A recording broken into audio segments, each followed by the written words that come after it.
انسانی عروج و زوال کا مدار اخلاق ہے۔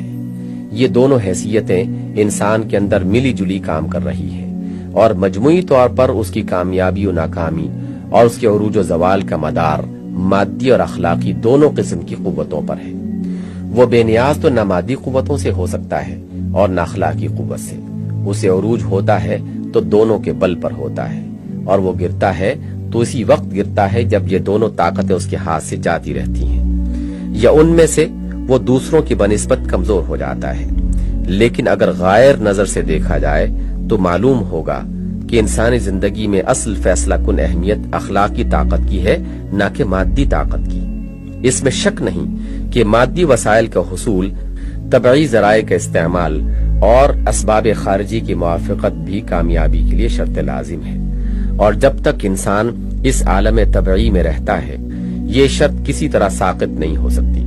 مگر وہ اصل چیز جو انسان کو گراتی اور اٹھاتی ہے اور جسے اس کی قسمت کے بنانے اور بگاڑنے میں سب سے بڑھ کر دخل حاصل ہے، وہ اخلاقی طاقت ہی ہے۔ ظاہر ہے کہ ہم جس چیز کی وجہ سے انسان کو انسان کہتے ہیں وہ اس کی جسمانیت یا حیوانیت نہیں بلکہ اس کی اخلاقیت ہے۔ آدمی دوسری موجودات سے جس خصوصیت کی بنیاد پر ممیز ہوتا ہے وہ یہ نہیں ہے کہ وہ جگہ گھیرتا ہے یا سانس لیتا ہے یا نسل کشی کرتا ہے، بلکہ اس کی وہ امتیازی خصوصیت جو اسے ایک مستقل نوع ہی نہیں خلیفۃ اللہ فی الارض بناتی ہے، وہ اس کا اخلاقی اختیار اور اخلاقی ذمہ داری کا حامل ہونا ہے۔ بس جب اصل جوہر انسانیت اخلاق ہی ہے تو لامحالہ یہ ماننا پڑے گا کہ اخلاقیات ہی انسانی زندگی کے بناؤ اور بگاڑ میں فیصلہ کن مقام حاصل ہے، اور اخلاقی قوانین ہی انسان کے عروج و زوال پر کار فرما ہے۔ اس حقیقت کو سمجھ لینے کے بعد جب ہم اخلاقیات کا تجزیہ کرتے ہیں تو وہ اصولی طور پر ہمیں دو بڑے شعبوں میں منقسم نظر آتے ہیں، ایک بنیادی انسانی اخلاقیات، دوسرے اسلامی اخلاقیات۔ بنیادی انسانی اخلاقیات۔ بنیادی انسانی اخلاقیات سے مراد وہ اوصاف ہیں جن پر انسان کے اخلاقی وجود کی اساس ہے۔ ان میں وہ تمام صفات شامل ہیں جو دنیا میں انسان کی کامیابی کے لیے بہرحال شرط لازم ہے، خواہ وہ صحیح مقصد کے لیے کام کر رہا ہو یا غلط مقصد کے لیے۔ ان اخلاقیات میں سوال کا کوئی دخل نہیں ہے کہ آدمی خدا کو اور وحی اور آخرت کو مانتا ہے یا نہیں، طہارت نفس اور نیت خیر اور عمل صالح سے آراستہ ہے یا نہیں، اچھے مقصد کے لیے کام کر رہا ہے یا برے مقصد کے لیے، قطع نظر اس کے کہ کسی میں ایمان ہو یا نہ ہو، اس کی زندگی پاک ہو یا ناپاک، اس کی صحیح کا مقصد اچھا ہو یا برا۔ جو شخص اور جو گروہ بھی اپنے اندر وہ اوصاف رکھتا ہوگا وہ دنیا میں کامیابی کے لیے ناگزیر ہیں، وہ یقیناً کامیاب ہو جائے گا اور ان لوگوں سے بازی لے جائے گا جو ان اوصاف کے لحاظ سے اس کے مقابلے میں ناقص ہوں گے۔ مومن ہو یا کافر، نیک ہو یا بد، مصلح ہو یا مفسد، غرض جو بھی ہو، وہ اگر کارگر انسان ہو سکتا ہے تو صرف اس صورت میں کہ جب اس کے اندر ارادے کی طاقت اور فیصلے کی قوت ہو، عزم اور حوصلہ، صبر و ثبات اور استقلال ہو، تحمل اور برداشت ہو، ہمت اور شجاعت ہو، مستعدی اور جفا کشی ہو، اپنے مقصد کا عشق اور اس کے لیے ہر چیز قربان کر دینے کا بل بوتا ہو، حزم و احتیاط اور معاملہ فہمی و تدبر ہو، حالات کو سمجھنے اور ان کے مطابق اپنے آپ کو ڈھالنے اور مناسب تدبیر کرنے کی قابلیت ہو، اپنے جذبات و خواہشات اور ہیجانات پر قابو ہو، اور دوسرے انسانوں کو موہنے اور ان کے دل میں جگہ پیدا کرنے اور ان سے کام لینے کی صلاحیت ہو۔ پھر ناگزیر ہے کہ اس کے اندر وہ شریفانہ خصائل بھی کچھ نہ کچھ موجود ہوں جو فی الحقیقت جوہر آدمیت ہے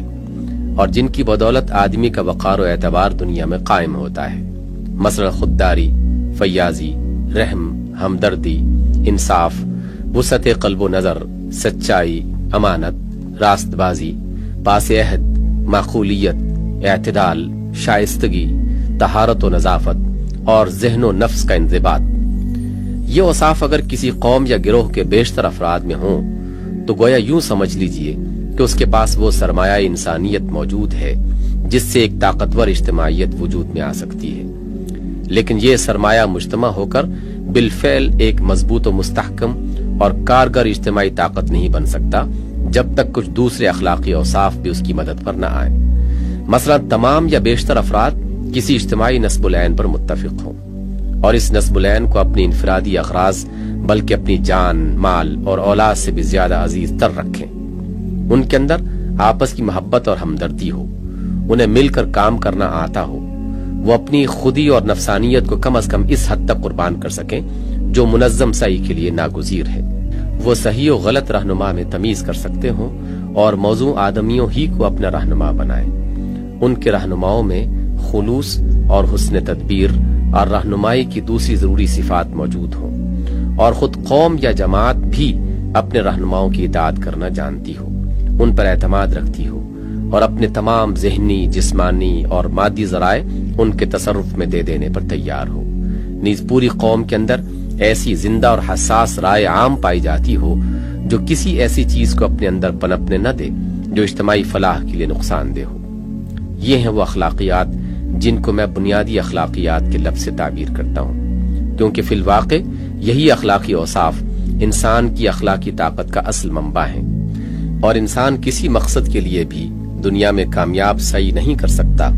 جب تک ان اوصاف کا زور اس کے اندر موجود نہ ہو۔ ان اخلاقیات کی مثال ایسی ہے جیسے فولاد کہ وہ اپنی ذات میں مضبوطی و استحکام رکھتا ہے، اور اگر کوئی کارگر ہتھیار بن سکتا ہے تو اسی سے بن سکتا ہے، قطع نظر اس کے کہ وہ غلط مقصد کے لیے استعمال ہو یا صحیح مقصد کے لیے۔ آپ کے پیش نظر صحیح مقصد ہو تب بھی آپ کے لیے مفید ہتھیار وہی ہو سکتا ہے جو فولاد سے بنا ہوا ہو، نہ کہ سڑی گلی پھسپھسی لکڑی سے جو ایک ذرا سے بوجھ اور معمولی سی چوٹ کی بھی تاب نہ لا سکتی ہو۔ یہی وہ بات ہے جسے نبی صلی اللہ علیہ وسلم نے اس حدیث میں بیان فرمایا ہے کہ خیارکم فی الجاہلیہ خیارکم فی الاسلام، کہ تم میں جو لوگ جاہلیت میں اچھے تھے وہی اسلام میں بھی اچھے ہیں۔ یعنی زمانے جاہلیت میں بھی لوگ اپنے اندر جوہر قابل رکھتے تھے، وہی زمانہ اسلام میں مردان کار ثابت ہوئے۔ فرق صرف یہ ہے کہ ان کی قابلیتیں پہلے غلط راہوں پر صرف ہو رہی تھیں اور اسلام نے آ کر انہیں صحیح راہ پر لگا دیا۔ مگر بہرحال ناکارہ انسان نہ جاہلیت کے کسی کام کے تھے اور نہ اسلام کے۔ نبی صلی اللہ علیہ وسلم کو عرب میں جو زبردست کامیابی حاصل ہوئی اور جس کے اثرات تھوڑی ہی مدت گزرنے کے بعد دریائے سندھ سے لے کر اٹلانٹک کے ساحل تک دنیا کے ایک بڑے حصے نے محسوس کر لیے، اس کی وجہ یہی تو تھی کہ آپ کو عرب میں بہترین انسانی مواد مل گیا تھا جس کے اندر کریکٹر کی زبردست طاقت موجود تھی۔ اگر خدا نخواستہ آپ کو بودے، کم ہمت، ضعیف الارادہ اور ناقابل اعتماد لوگوں کی بھیڑ مل جاتی تو کیا پھر بھی وہ نتائج نکل سکتے تھے؟ اسلامی اخلاقیات۔ اب اخلاقیات کے دوسرے شعبے کو لیجئے جسے میں اسلامی اخلاقیات کے لفظ سے تعبیر کر رہا ہوں۔ یہ بنیادی انسانی اخلاقیات سے الگ کوئی چیز نہیں ہے بلکہ اس کی تصحیح اور تکمیل ہے۔ اسلام کا پہلا کام یہ ہے کہ وہ بنیادی انسانی اخلاقیات کو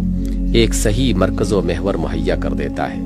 جس سے وابستہ ہو کر وہ سراپا خیر بن جاتے ہیں۔ اپنی ابتدائی صورت میں تو یہ اخلاقیات مجرد ایک قوت ہیں جو خیر بھی ہو سکتی ہے اور شر بھی،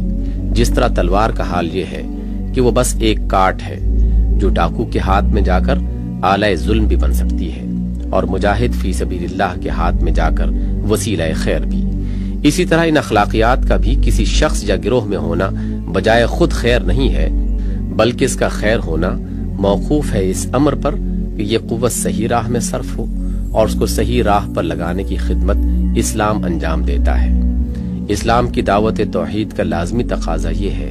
کہ دنیا کی زندگی میں انسان کی تمام کوششوں اور محنتوں کا اور اس کی دوڑ دھوپ کا مقصد وحید اللہ تعالیٰ کی رضا کا حصول ہو۔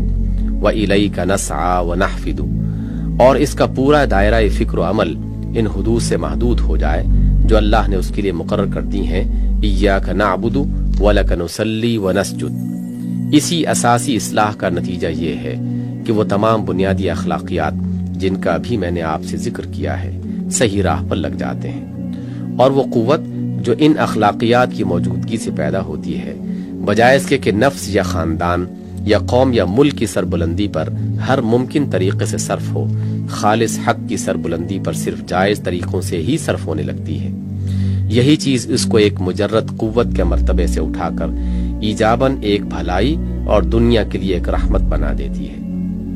دوسرا کام جو اخلاق کے باب میں اسلام کرتا ہے وہ یہ ہے کہ وہ بنیادی انسانی اخلاقیات کو بھی مستحکم کرتا ہے اور پھر ان کے اطلاق کو انتہائی حدود تک وسیع بھی کر دیتا ہے۔ مثال کے طور پر صبر کو لیجئے، بڑے سے بڑے صابر آدمی میں بھی جو صبر دنیاوی اغراض کے لیے ہو، اس کی برداشت اور اس کے ثبات و قرار کی بس ایک حد ہوتی ہے جس کے بعد وہ گھبرا اٹھتا ہے۔ لیکن جس صبر کو توحید کی جڑ سے غذا ملے اور جو دنیا کے لیے نہیں بلکہ اللہ رب العالمین کے لیے ہو، وہ تحمل و برداشت اور پامردی کا ایک اتھا خزانہ ہوتا ہے جسے دنیا کی تمام ممکن مشکلات بھی مل کر لوٹ نہیں سکتی۔ پھر غیر مسلم کا صبر نہایت محدود نوعیت کا ہوتا ہے۔ اس کا حال یہ ہوتا ہے کہ ابھی تو گولوں اور گولیوں کی بوچھاڑ میں نہایت استقلال کے ساتھ ڈٹا ہوا تھا، اور ابھی جو جذبات شہوانی کی تسکین کا کوئی موقع سامنے آیا تو نفس امارہ کی ایک معمولی تحریک کے مقابلے میں بھی نہ ٹھہر سکا۔ لیکن اسلام صبر کو انسان کی پوری زندگی میں پھیلا دیتا ہے